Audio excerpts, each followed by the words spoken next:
Welcome everyone to Good Evening Eorzea, your fortnightly Final Fantasy XIV podcast. Today we are just going to be breaking down a couple of little tidbits that have came out since January FanFest? January FanFest. Since the Japanese FanFest. Sorry, it's been a long weekend. So since Japanese FanFest, a couple of things have came out. Yoshipi's interview with the media came out in a lot more detail, so Gamerscape went and did a full breakdown on that. And also a little bit of information about the possibility of Final Fantasy XIV coming to Xbox One. So in order to go through that, I am one of your hosts, Craig Oisty Bowers, and I'm joined by Mr. Marfy. Good evening. Who appears to be doing his worst Dracula impression. I just thought it was something different. Have you went insane by all of the Eureka? I started to go insane with Animos now. It's just diminishing rewards, XP wise. Yeah, just obviously the other side of the rewards don't go down, but the XP does when you're above level 20.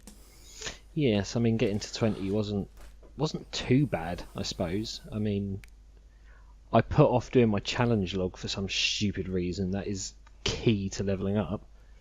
Why'd you do that? I don't know. I kind of had it in my head, it's sort of like, oh well, if I do fates, then I'll be getting stuff while I'm leveling up. But it's just the difference between the XP values is ridiculously large. Yeah, especially in it's not so much in places like Pagos and Pyros, but in Animos, especially when it was just brand new, they haven't really adjusted the XP values in there. No, because I mean, you're talking about like, I think doing Circuit. That's the one I'm gonna talk about. That Scorpion dude. Yeah. It was sort of like I finished that and I got just shy of 10,000 XP. And when you compare that to just like doing 20 of a certain element for the challenge log, which is like, for me at the time, 23,000, and then doing 40 was like 98,000. Yeah, I think we talked about, we were in Animals together and we were just doing the Fate Train. I think we looked at one where you got about 9,000 and it was sort of like 10 times the amount in the challenge log. Yeah. And I used to use the challenge log in Pyros, in Hydatos, by going back into Pagos and using the light farming method, but using it to get my challenge logs, or at least the Ashkin, the sprites, the water, basically all of them bar the fire and earth one, and that's because the enemies around that particular area weren't of those elements. But you could still do all of them bar 2, so it's a massive amount of XP. You're gonna have to teach me this solo light farming method. Yeah, it's really easy. Yeah. It's just mind-numbing. Much like all of Pagos. Yeah, thanks. Filling me with such hope. I mean, I'm still pottering around in Pyros for little bits. I've finished, or at least I'm not fussed. You've done as much as you want to do. Well, I'm not fussed about rolling any more stats on my Dragoon weapon. No. My Dragoon weapon, which I got finished yesterday, I'm quite happy with the stats I've got on that. It was really good stats when I rolled it. I think I've got about 510 crit, a little bit of det and a little bit of direct hit, but the 510 crit is that's the icing on the cake. The main bit. So I'm just scrolling to find the picture. Yeah, so 540 crit, 110 direct hit, and 65 determination. So in total, it's 715 substats, which is above the Omega 405 weapon, and also the 540 crit is just massive. Just insane. Just good. No, nice. Good job. But at the minute in Pyros, I am going through getting enough crystals to get the fending, aiming, casting, and healing gear. Just I've already got the maiming, and then I'll be going into Hydatos to upgrade all of that to the 390 gear to give all of my tanks, healers, casters, and as well as any ranged physical DPSs that I decide to play in Shadowbringers, gear at level 70. That narrows it down quite a lot, actually. Yeah, it basically just takes out all of the melee jobs that isn't Dragoon. Yes. Just they're the jobs I don't have at level 70. Figures, doesn't it? Yeah. So I think we touched on the last time we spoke about plans for what we're going to try and do before Shadowbringers. I said I was planning on trying to get my tanks and my casters all ready. I've got my Black Mage up to level 60. My Warrior is at 70. So I'm a third of the way there. I just need to finish off Black Mage and then do Dark Knight. Dark Knight. I've got no interest in Dark Knight. Everyone runs around as Dark Knight. I mean, yeah, they look edgy, and I suppose people look at the trailer for Shadowbringers and think, oh yeah, I want to look like that. But I'm only going to be doing it for completion's sake, because once I've got Dark Knight to 70, I'll have Conjurer / White Mage. Just my Conjurer's still only about level 19, so he is still a Conjurer. So I'll have White Mage to get up there, but otherwise I've got Scholar and Astro already there. And once Black Mage is at 70, I'll have all of the casters. I've got both of the ranged, which only leaves the melee classes where I've only got Dragoon, but they can go on the back burner till Shadowbringers, I think. Yeah. I think. I'm not fussed about having stuff. I haven't even started stuff. Not gonna bother because I really don't care about playing that class. No, I'm not overly fussed about playing a lot of the classes, but the fact that I've got Monk at 30, Samurai 50, just to get them all up there, because if I was just starting the game now, I'd probably turn around and say, pick your class that you want, and maybe pick an odd class, just so that you've got alternatives, and then if you are fully invested in this game and you're still here 6.0, then look at, say, start going into it, getting all of your jobs leveled up. But as it is, we've both been here since 2.0. Your character's new because you created a new one. Mine isn't, so I've been able to get those jobs leveled. I think that's probably one of the reasons that I don't care as much, because like I'm quite sure with my old character, I had the majority of them at 50. Yeah. Which at the time was the highest level. Yeah. And the thing that thing that people have to remember as well, when jobs were first around, so back in 2.0, if you wanted to be a gladiator, or if you wanted to be a paladin, you had to level gladiator to 30 and White Mage to 15. Right, so you had to have a secondary job. Black Mage, you had to level Thaumaturge to 30, and for some reason Archer to 15. Never quite understood that. Bard, you had to have Archer at 30 and Lancer, I think it was, at 15. And another reason was because of the cross-class skills as well. You had to, like, say most melee DPS wanted blood for blood. Yeah, so you had to go and level Dragoon. Yeah. You had to level you had to level certain jobs to certain levels to get the cross class skills. So Bard, you had Archer as your primary class, Lancer as your secondary class, and then Monk as your tertiary class. Or them two might have been the other way around. I don't think they were. But Monk was there for internal release to give you that crit buff. And for Mantra, yeah. Dragoon was there for blood for blood, and that was literally it. Black Mage, you leveled Archer to get what was it? Raging Strikes. Raging Strikes, yeah. Raging Strikes, and was it Hawk's Eye as well? Could you get Hawk's Eye on the Black Mage? Yeah, I think so. Yeah, and Quelling Strikes as well. Yes, because that was your enmity. Enmity reduction. Yeah. Warrior, you had to level Gladiator to level 15 to make sure you got Flash.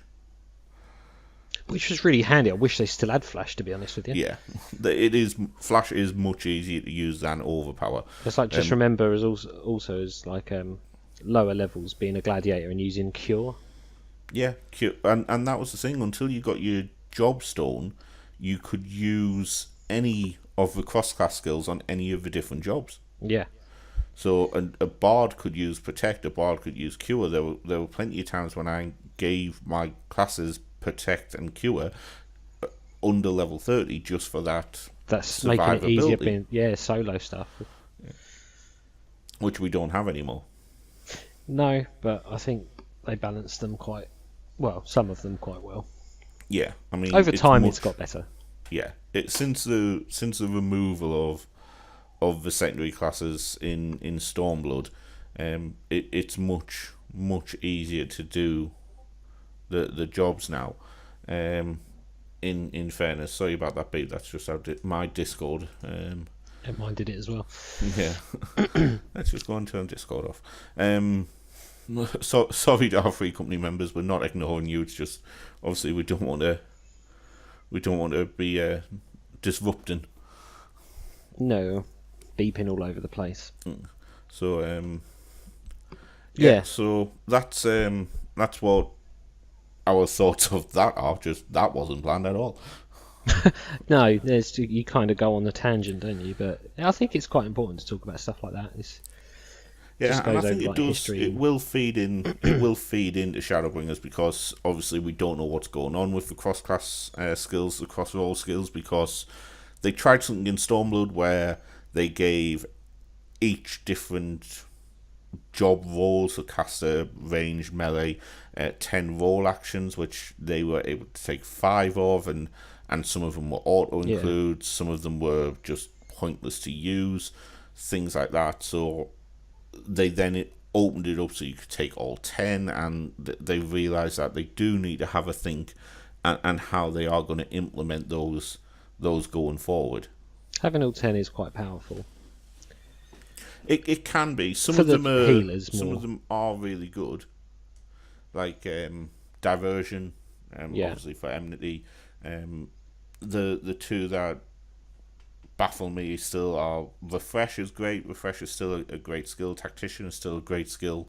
If you need them, tactician not as much as refresh, but it's the fact that your enmity reduction is tied to those two skills as well as a ranged DPS. Yeah. And I don't think a melee has an enmity reduction skill. I think they do. I think they've got diversion. We've got diversion, definitely. But I don't think they've got one like the ranged DPS and the casters. No, we haven't got one that just sheds stuff straight away. Yeah, it just like sheds 50% of your enmity straight off. No, No, there isn't. I'm just thinking. It wasn't that long ago. It was like maining samurai. So no. And obviously, tanks have lost bloodbath. Yes. Which warriors don't like. No, but to be fair, we've got our own. I say we've got our own, like I main it. It's my main tank that I use, but there's enough to go on with a warrior. I think it would be quite nice for a warrior to have bloodbath. Yeah, but we've got solo stuff for days. Yeah, you do have plenty of heals. Which is nice. It is nice. But, so what we're going to talk about today, to begin with, is the Game Escape interview that we had brought out just shortly after JP FanFest, really, where Yoshi P did meet members of the media, much like he did in the NA one and in the EU one. I didn't read as much about the EU one as I did the NA one. No. To be honest with you, it's like we spoke about it before. It's like the North America one, kind of high expectation, and like left us feeling like really excited, and then it kind of went downhill a bit. So I don't know. I lost a bit of interest, but no. I think the EU one was fairly difficult as well because we were both trying to cover it while also having weekends where we were busy ourselves.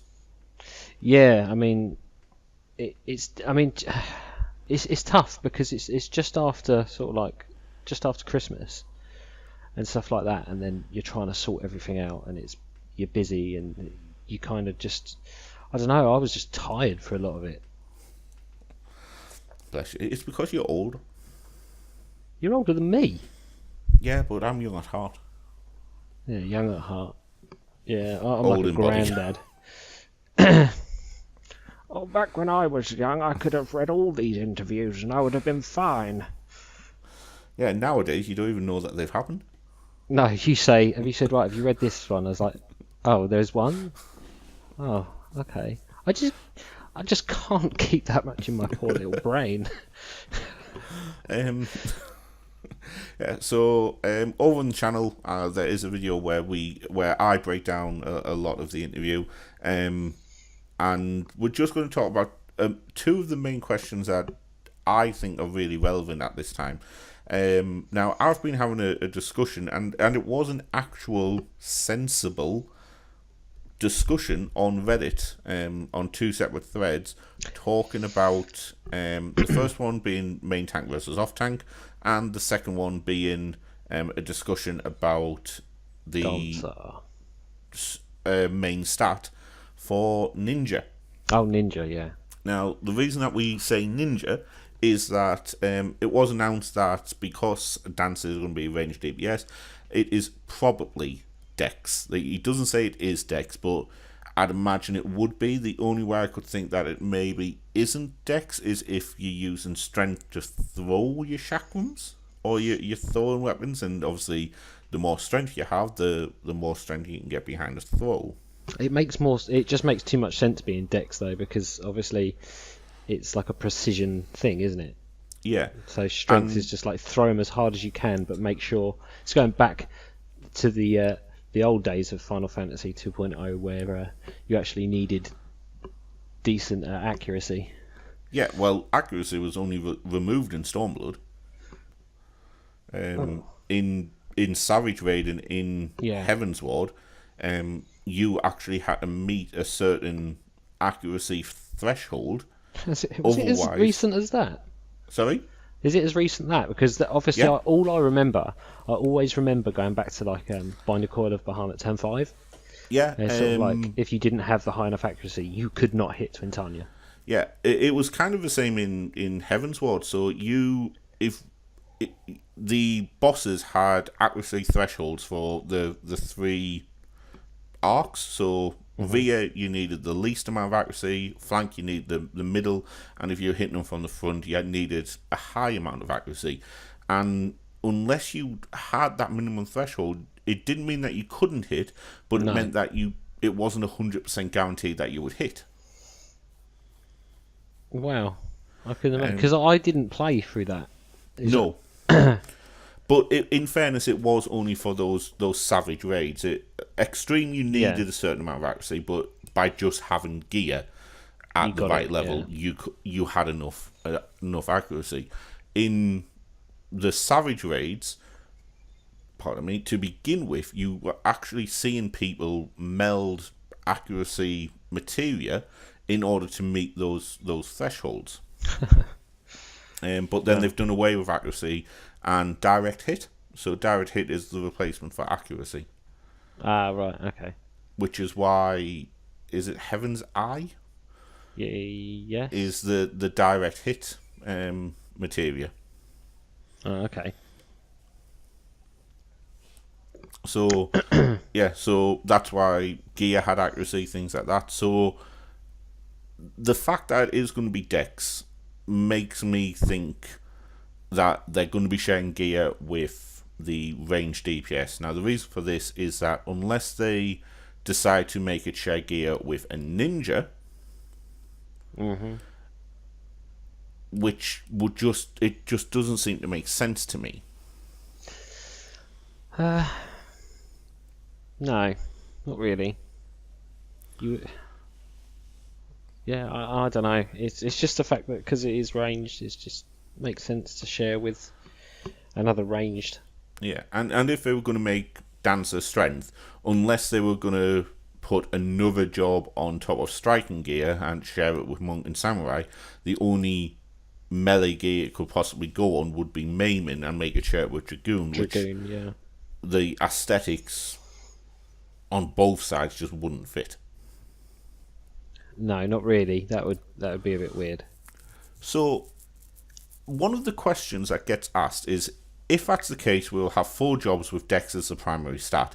Are there any plans to change Ninja's main stat to strength? And Yoshida's answers was, well, I can't say much before the middle of May. I think it would be unclear if I were to talk about only one part of the entire battle system revamp. Now, with that, and what he says later, which is, with the current internet-driven society, one exact change that I said might lead into big presumptions or misunderstandings which will be hard to correct at a later point, no matter how well the changes are explained. So I would like to explain things such as how the system will change and how the concepts of different jobs will change in May's producer live letter. We will also give media a chance to experience the gameplay at a later time. So those 2 pieces of information, and he does also say, if I were to only talk about one part of the entire change, people who are familiar with the battle system will make assumptions of how it will affect other areas of the system. And then he talks about the internet. That makes me think that Ninja is going to change the strength. Yeah, it's kind of...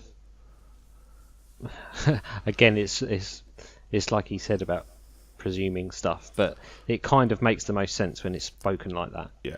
So if he turned around now and said, right, Dancer, Archer, and Bard, Dancer, Bard, and Machinist are going to be Dex-based, Ninja is going to be Strength.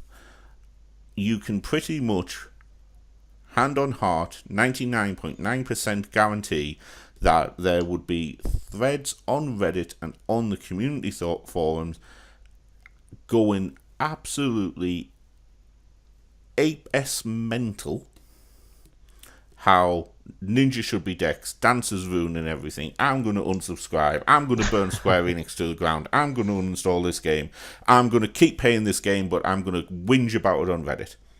Yeah, which is, 90% of what happens. Everyone says something, but they don't. They just whinge. Yeah, and still enjoy it somehow.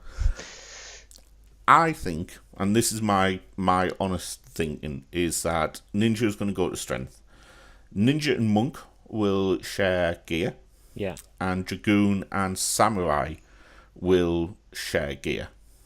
I mean, if you were to say out of Monk and Samurai, aesthetically, who would look better with a Dragoony kind of look? It would be a Samurai. They would look better because there are certain elements of sort of like samurai looking armors. So, well, you could turn them from the Ronin looking type that they are now, because in the same interview, I'm sure he does turn around and say, so they took the impression of a samurai warrior from 11 and made it unique to 14 by giving it the Ronin wearing a kimono look.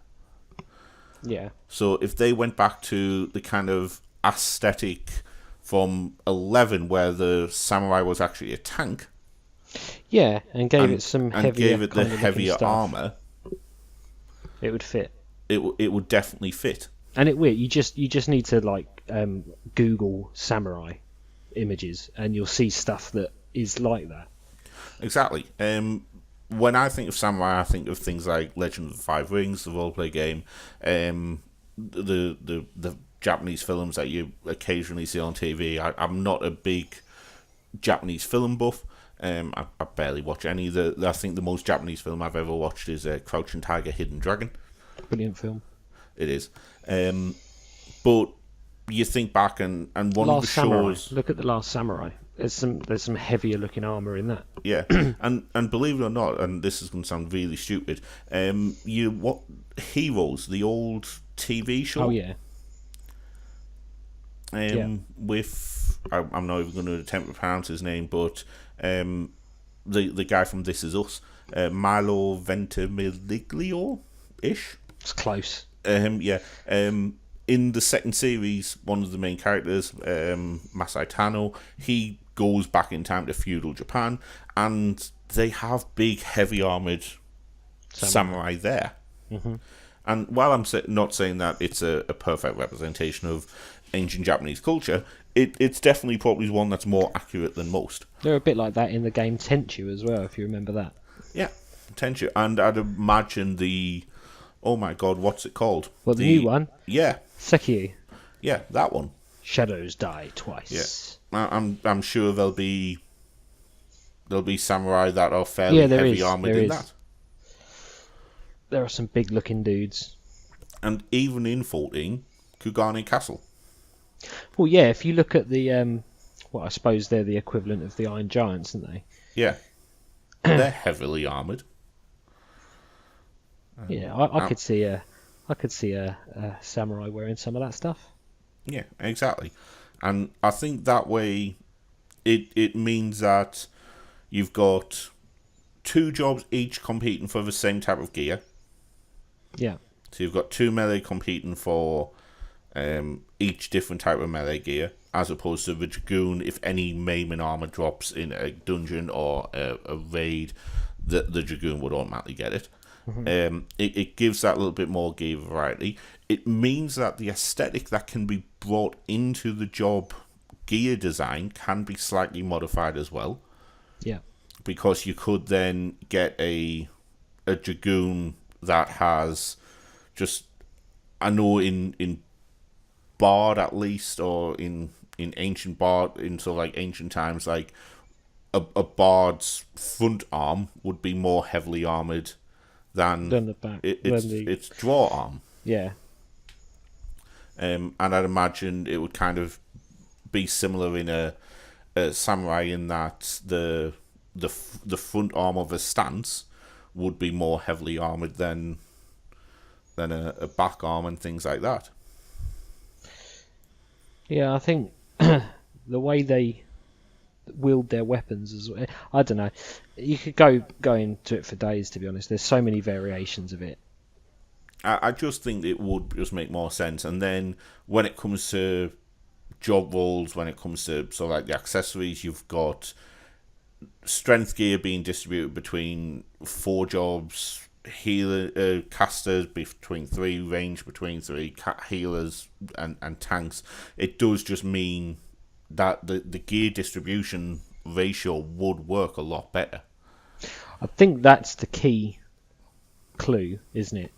Is stuff like that. It's just because how they're going to distribute stuff makes most sense. Yeah, and I honestly think that what will happen come Shadowbringers, if they do make this change, and if they do make Ninja strength based as opposed to dex based, there'll be some kind of system that allows you to trade in any aiming accessories that you have for the same level of strength accessories.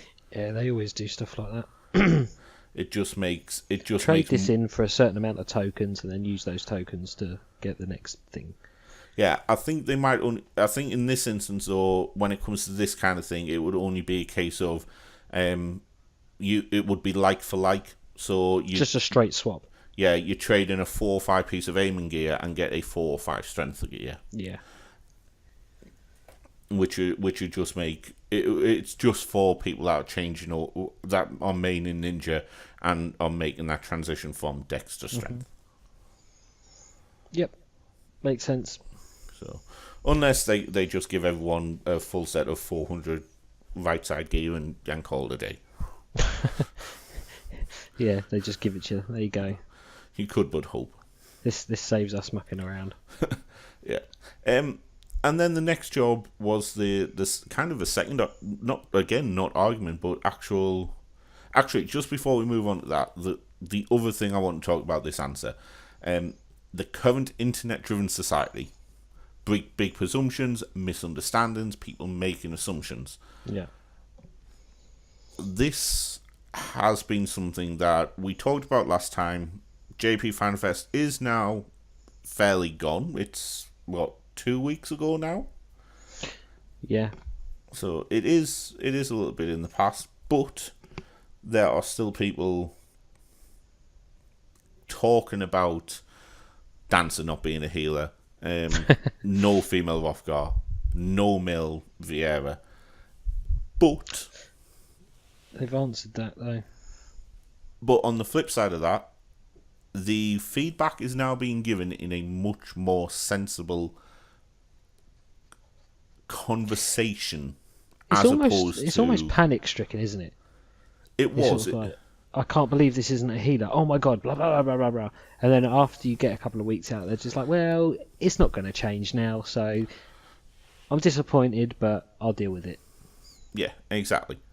So it was one of those things that has stopped being a massive issue now. The people are giving feedback in a much more sensible way, but because of the reaction of that, you then understand why he said what he said in this interview about the internet-driven society and how one thing could cause an absolute uproar. Yeah, I mean, it's just a polite way of saying what I did last time. Yes, it is. A much nicer way of saying what you did last time. Which is why I don't work in that field, because I would be sacked instantly.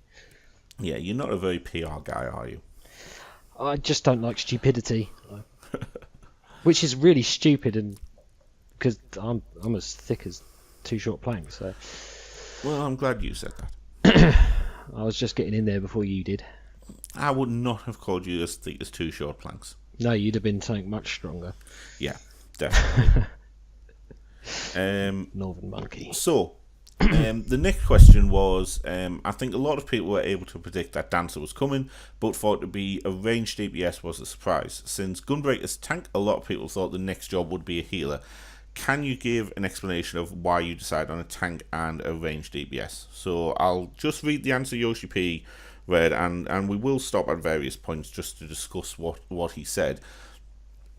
So we did have suggestions to put in healers, not necessarily that Dancer would be a healer. So to me, that means that they never really intended for Dancer to be a healer, and they did have other healers planned or other jobs planned as a healer. Yeah, it's kind of, and what he says there is sort of like not necessarily that Dancer would be a healer. I mean, we're going off of leaks to start with, weren't we? Yes. And although yes, they were incredibly accurate up to this point, and they still weren't wrong about Dancer and stuff, but yeah, I just like the way he's put that, because they never, nothing was ever confirmed that it was going to be a healer. So no, and I think that was the thing, that everyone kind of just assumed the fact that we were getting a tank, so therefore we're going to get a healer, especially the fact that we got 2 DPS in Stormblood. Yes. So when we think about expansions, we start from which roles should get new jobs, because we put how players experience the game as a priority. They were quick to decide on a tank because we thought that the balance isn't quite good with only 3 of them. So this is where they've talked about this hypothetical change again, and he does state it's really hypothetical, and he does mean that it's hypothetical, in that main tank and off tank are the 2 main roles, and at the moment, if they were to divide the tanks into like those 2 categories, it wouldn't balance. No, but you have to look at the raids scene for that more than anything. It is the meta kind of thing, isn't it? I wouldn't even say it's the meta, because you're always going to have a main tank and an off tank, and but to me, the way that the main tank and the off tanks function, they are of the opposite way round in my head to compare to what they are in Final Fantasy, because the main tank in Final Fantasy is a warrior, which in my head is off tank, because warrior is high DPS, high solo survivability. They've only got one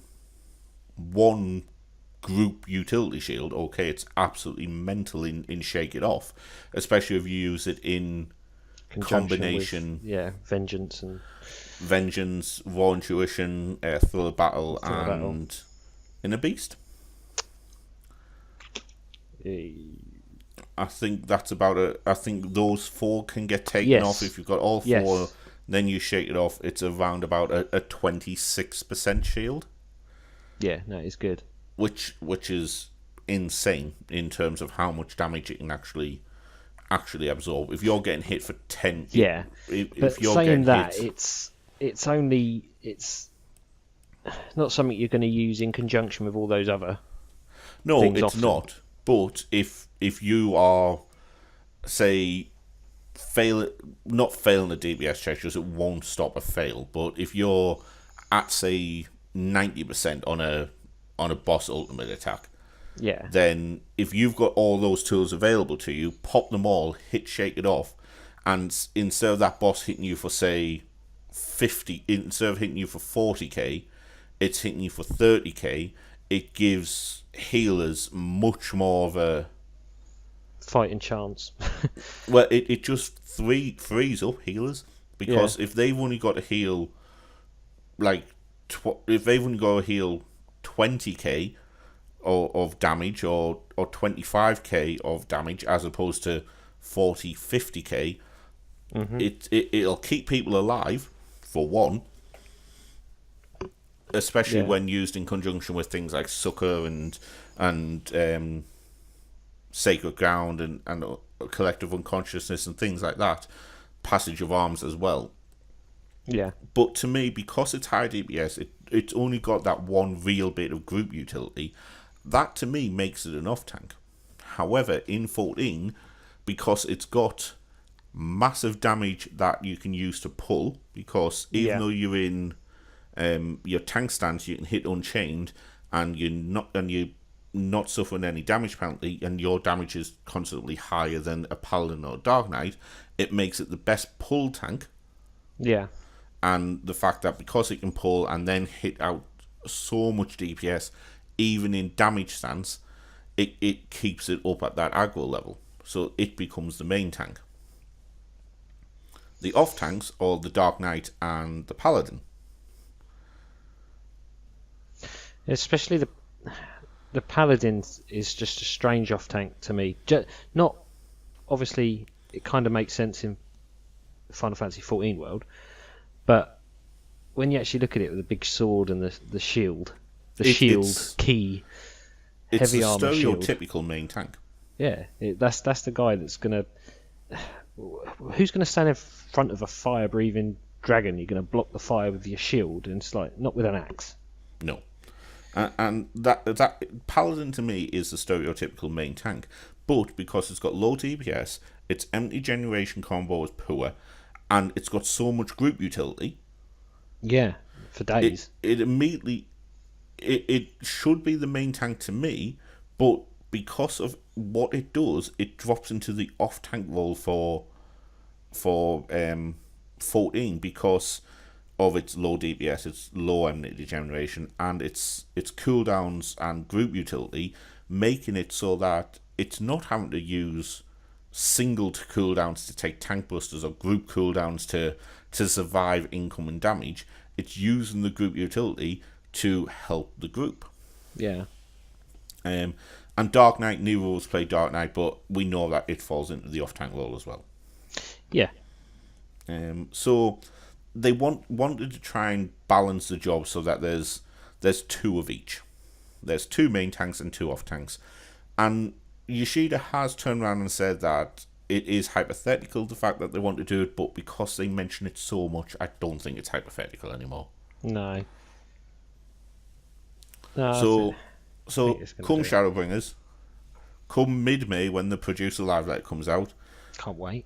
They announced that tanks are going to be tanks, but they're going to have 2 tanks that are primarily designed as main tanks and 2 tanks primarily designed as off tanks. What do you think they are going to be? What do I think is going to happen, or what I would like it to be? Well, let's start with what you'd like it to be. I mean, I'd like it to be that Dark Knight and Paladin will be main, and the off tanks will be Warrior and Gunbreaker. Exactly the same as me. similar reasons to what we've already said. I mean, Dark Knight and Paladin kind of make the most sense to be main tanks from an aesthetic point and just the way they wear their armor, and they make more sense than Warrior and Gunbreaker. It just make, yeah, and it's true, they do. But that's what I want. What I think will happen is that it will probably be... Actually, no, it might even be that, thinking about it. I think Warrior, I think Dark Knight and Gunbreaker will definitely be in the two slots that we've picked. I definitely think Dark Knight will be a main tank and Gunbreaker will be an off tank. Yeah. I definitely think that. However, I think the other two will be swapped around. I think Warrior will be classified as a main tank and Paladin will be classified as an off tank. I suppose, going back to like old cutscenes as well, like the first sort of cutscene is like the Warrior was first, then it was Paladin second. Can you remember that one? It's where they're in the Cartano Flats. Yeah, and I would much prefer Paladin to be the main tank. Yeah, but whether that happens is a different. Yeah, but I think if they put Warrior in an off tank role, Gunbreaker would have to be seriously powered, to avoid people immediately just going, well, until we get proved wrong, I'm just going to be off tank and I'm just going to fell cleave everything. Yeah. It's pretty much what I do anyway. Yeah. So that's why they picked Tank and Gunbreaker. Just they also said Gunblade is a similar Final Fantasy series, so adding it to the game, it gives people interest who've yet to touch 14, which is something that they're always thinking about. They're always thinking about how to grow the game. And they should. I mean, not just because it's a fantastic game. Yes, I'm biased on that, but I have played other MMOs. Yeah, and we always come back to this one. Yes. For the second job, they had to decide between two candidates. A ranged DPS job, because there's only two ranged DPS jobs as it is, Bard and Machinist, or in fairness, there's one ranged DPS job in Bard, and then this other little job that a small group of people play, called Machinist. Now, I don't think Square Enix realise it exists completely, even though they name drop it every now and again, because it is the red-headed stepchild of all jobs. I reckon if you got like a load of people in a room that all play this game and said, right, reel off the names of the jobs, they'd start going through all of them, and the last one they'd mention is Machinist. I don't think so, because I think people naturally just put Machinist next to Bard and Dragoon. However, if you got 1,000 people, 1,000 random people, our free company does not count in this because we seem to just attract them. But if we put 1,000 people that play this game in a room and ask them how many main Machinist, you would be lucky if you got more than 10 hands. The only reason I said the bit I did is because when I was writing the recruitment application thing for our FC, I was typing all the names of the things in the drop-down list, and I was sort of like, there's definitely one I'm missing, don't know what it is, can't remember it, and it was Machinist. Completely missed it out. Yeah, it seems to be the one job we don't have trouble recruiting for. I know, that's weird. Every single person that has joined our free company, what job do you mean? Machinist. It's like, what does that say about our FC? No, really, what job do you mean? Machinist. Stop pulling our leg. Yeah, we know it's a joke. Blah blah. No, seriously, it's Machinist. Check my profile in game. The only level 70 character, Machinist. Ah, okay. Yeah. I really hope they buff that. We'll get back to you. I really hope they get better. I want them to, because they're so cool. Do you know what? I don't even care about, like, even if they don't make it better, as long as they just make it slightly easier to play. so that you don't have to press 13 buttons inside 10 seconds.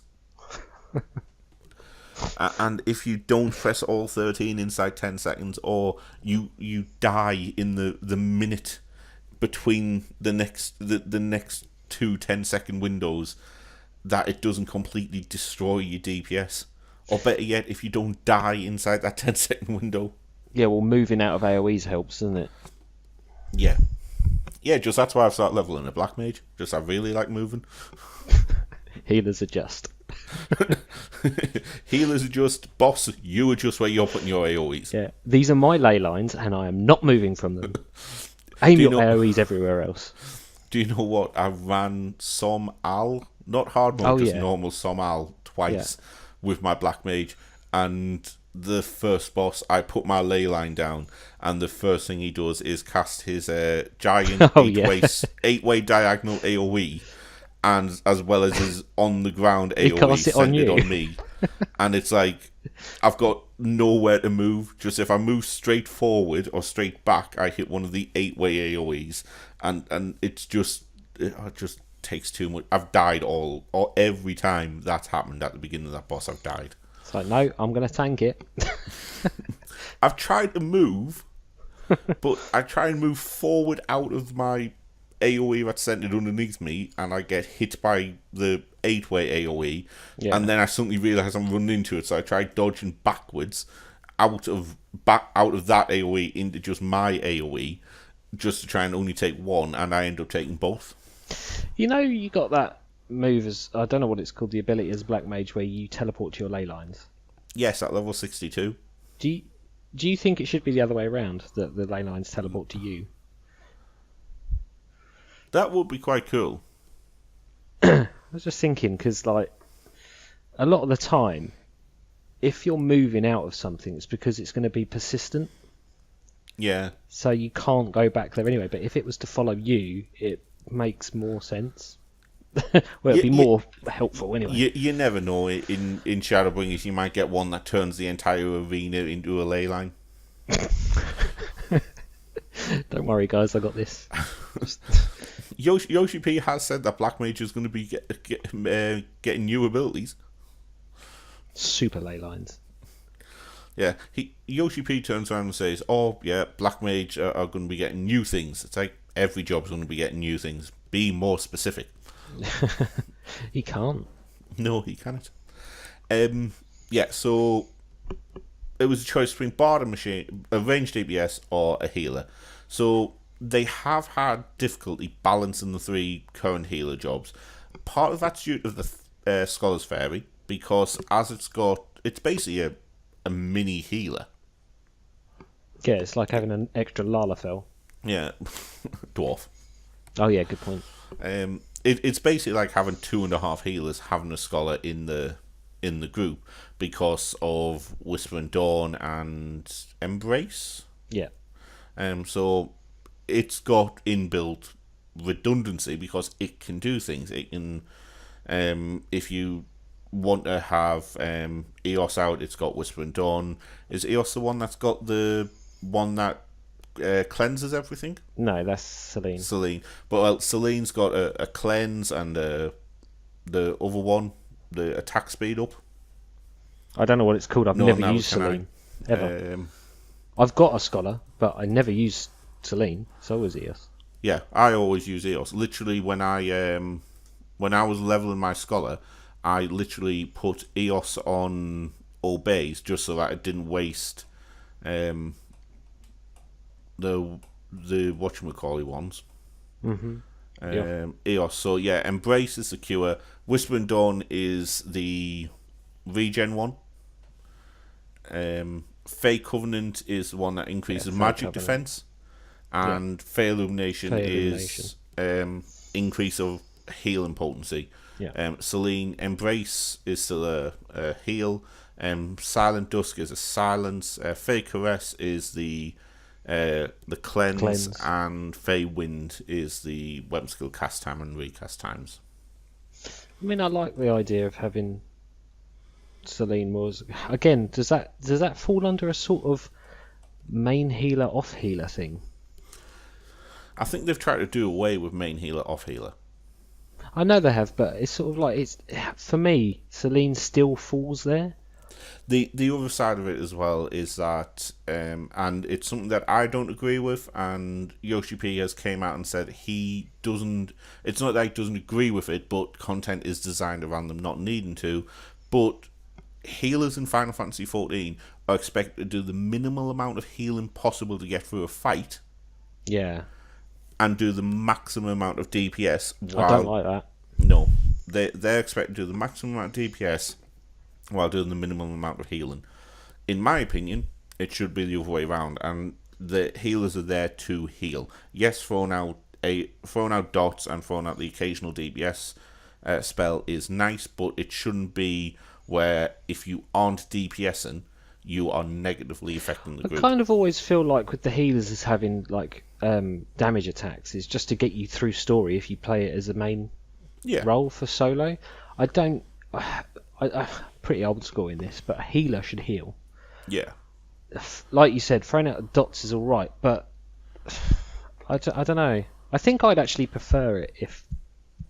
I'd probably be more inclined to play a healer if all I was doing was healing. Just thinking back to the other main MMO we play, DC Universe, I've got lots of experience healing. Yeah. Sorcery healing, all of your spells that you took were designed to heal. You used your weapon attacks to regenerate your power to do damage, but all of your powers were non-damaging and they healed. Nature, which was the other base healer, was there to heal. Electric, when you were healing, the powers, even though in damage roll they did damage, in healing roll they only healed. The one that changed everything was Celestial, and that's just because it was broke. But to me, your stuff, your skills in 14, and your weapon skills and your spells are there to heal. They're not there to DPS. You should be able to DPS for stories and dungeons, but it shouldn't be a case of you're required to spend 75% of your time DPSing and 25% of your time healing in order to get through content. It's almost like I don't like the actual support classes should be the ones that can do a few buffs and damage, but not big amounts of damage. It's sort of like we're missing that, and that. I think that's what Bard, Machinist, and Dancer are meant to be. They're meant to be, but do you know what I mean? It just feels like healers taking that mantle. Yeah, but I definitely think they might change that up. I hope they don't change Bard too much, because Bard's in a great place at the moment, but Machinist is going to get changed massively. I think we already know that. And I think Dancer might come in line with Bard and Machinist in terms of it bringing lots of utility, but middling damage. Yeah.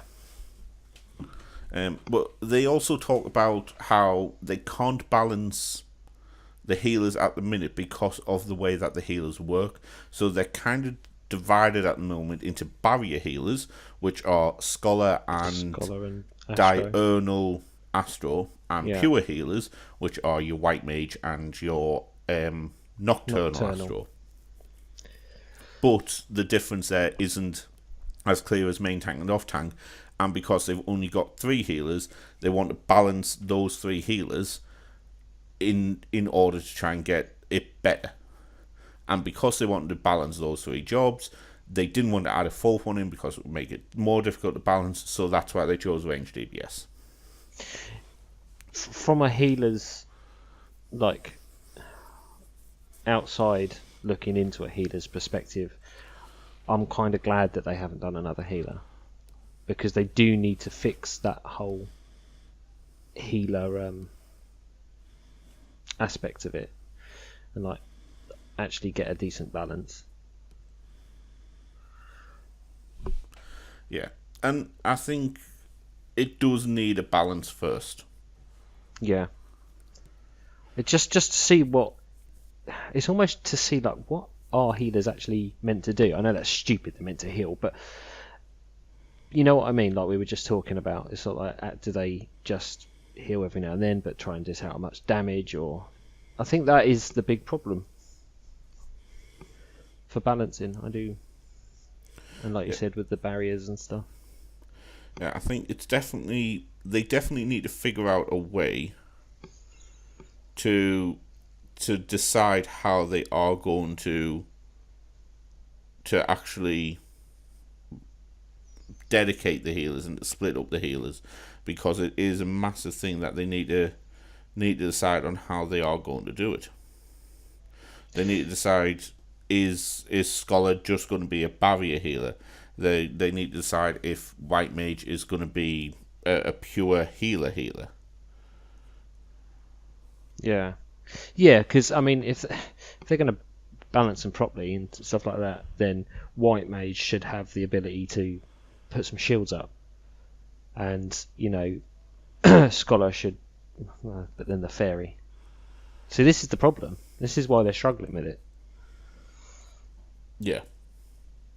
So. The Fairy is the issue, but if they get rid of the Fairy too much, or hack or nerf the Fairy too much, people will cry foul on it. Or maybe they just need to focus more on the Fairy and less on the actual character, so the character's just mainly to buff the Fairy, so the Fairy can do better stuff. Yeah, that would work as well. That's how I think it should be. Yeah, the Fairy's there to buff as opposed to actually heal. Yeah, I mean, well, either or. It's just got to go from one side or the other. It can't be the way it is at the minute. Well, it shouldn't be the way it is at the minute. Tough call. We'll find out come May. I need to play healer more. I don't. It's the most stressful time of my life playing healer. I absolutely hate it. My stressful time is trying to remember the opener for Summoner. Well, yes. There is that. Ruin 2, Ruin 2, Ruin 2, Ruin 2. And things in between. Yeah, it is. Let's see how quickly I can summon Bahamut. Yeah, that's pretty much the entire point of a summoner's rotation. Let's see how quickly I can summon Bahamut and also get Etherflow. But it's good. Once you get past the opener, it's so easy. Yeah, it's just the opener scares me. There isn't even that many things to do. It's just like your 2-minute rotation. It's just like use Aetherflow, Fester 3 times, blah blah blah, and then go into Dreadworm Trance when you've got 17 seconds left on Aetherflow. Do that bit, then you get Bahamut, and then you do the same again, but with it's nice. But when you do that opener to start with, your fingers get tangled. Bless you. I miss loads out. I can't do it properly, and it'll take me ages to get it properly. But it's sort of like I've got the basics down. All you need to do if you're playing Summon and you're listening to this and you're not sure about it is just get Bahamut as quickly as possible. That's the only thing to say. The bits in between, weaving stuff, that'll come later. Just focus on getting Bahamut first. Yeah. Focus on your focus on your Etherflow, focus on getting Bahamut, and then focus on moving forward. Yeah, then just learn how to weave after that. And just quickly, just talking about weaving into different areas.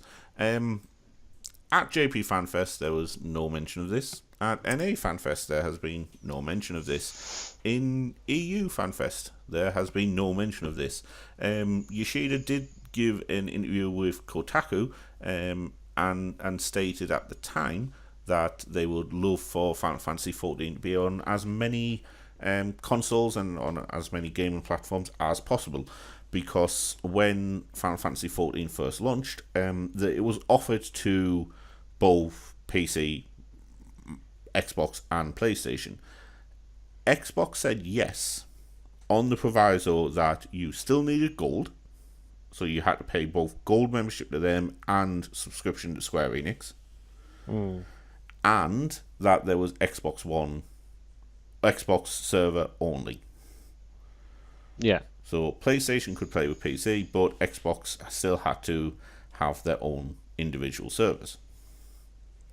So they've said no. Basically, Yoshi P turned around and said no, for both reasons. He didn't want multiple servers, and he didn't want people to have to play 2 subscriptions. And there hasn't really been any mention of it since. It has been talked about, so like in forums and stuff, in that by all accounts the stances on those things have softened somewhat, so you don't need gold. They would be willing to accept that you don't need to have gold in order to be able to play it anymore, so you can only play it with one. And they have started to soften their stance on Xbox One only servers, so there could be cross-platform ability there, but there still hasn't been any kind of announcement about it. And no.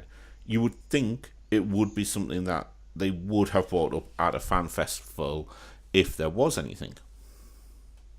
Well, yeah, that is a huge deal.